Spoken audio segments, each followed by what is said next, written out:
So that was definitely eye-opening, and it takes a little bit of time to adjust to. But what I found to be really important, or the most, I guess, important lesson that I learned is, as kind of like the project lead, you Yeah, have to be able to unite everyone to make sure that we're all aligned on the same goal, correct. and communicate.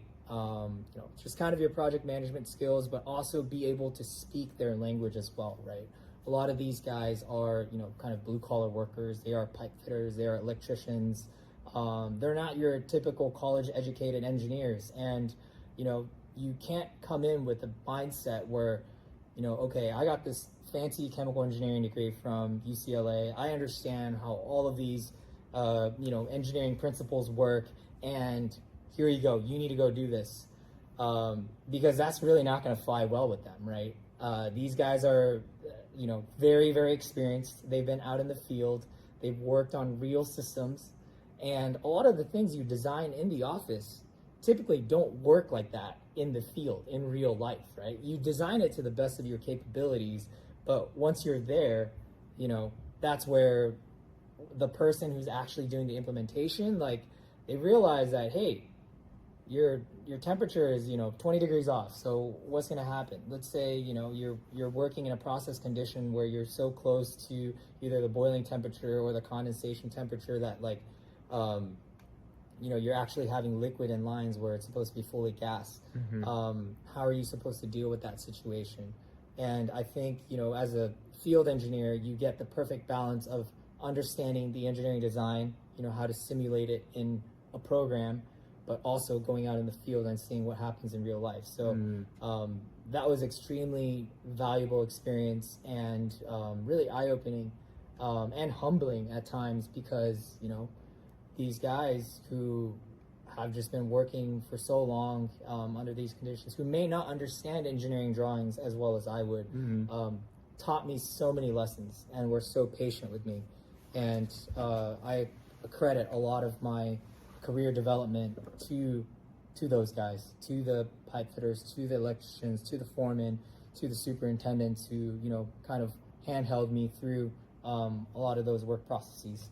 No, I agree with that. That's so true. So similar to me at PG&E, whenever I would go out in the field, work with the backhoe operator, work with the gas pipeline, work with the gas service rep, telling them about safety, telling them about how engineering works and why I think you should do this, a lot of them will not listen to you, especially when you come on as like a kid who is just fresh out of school. Tell me what to do. I've been doing my job for 40 years. You're the same age as my son. Exactly. Why would I listen to you? So I completely agree with that sentiment.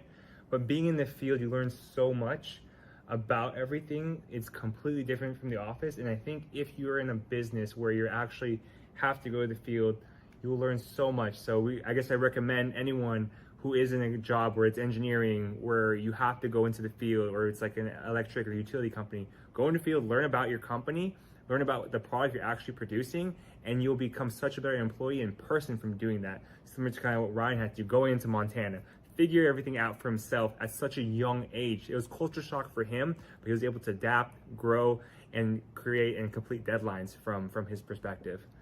Yeah, and like the other thing that really helped me, why I say like that was kind of the foundation of my career was, from that point, I started school at UCLA, right? So I was trying to pursue my MBA, try to get more into a management role. And so my next job was as a operations engineer at Air Products. So I went back to the company that I interned at, and over there, I was kind of the plant engineer. So I was in charge of 4 different hydrogen plants across Long Beach and like Torrance area, and that was supplying around 200 mega million stuff. So it's kind of like, enough hydrogen to supply all of the refineries down in the Long Beach area. And I kind of did a lot of maintenance management. So that's where I kind of got my first experience with SAP, right? So managing the maintenance plans, understanding, hey, these are the due dates, these are the preventative maintenance tasks that we need to do, these are the reactive maintenance tasks we need to do.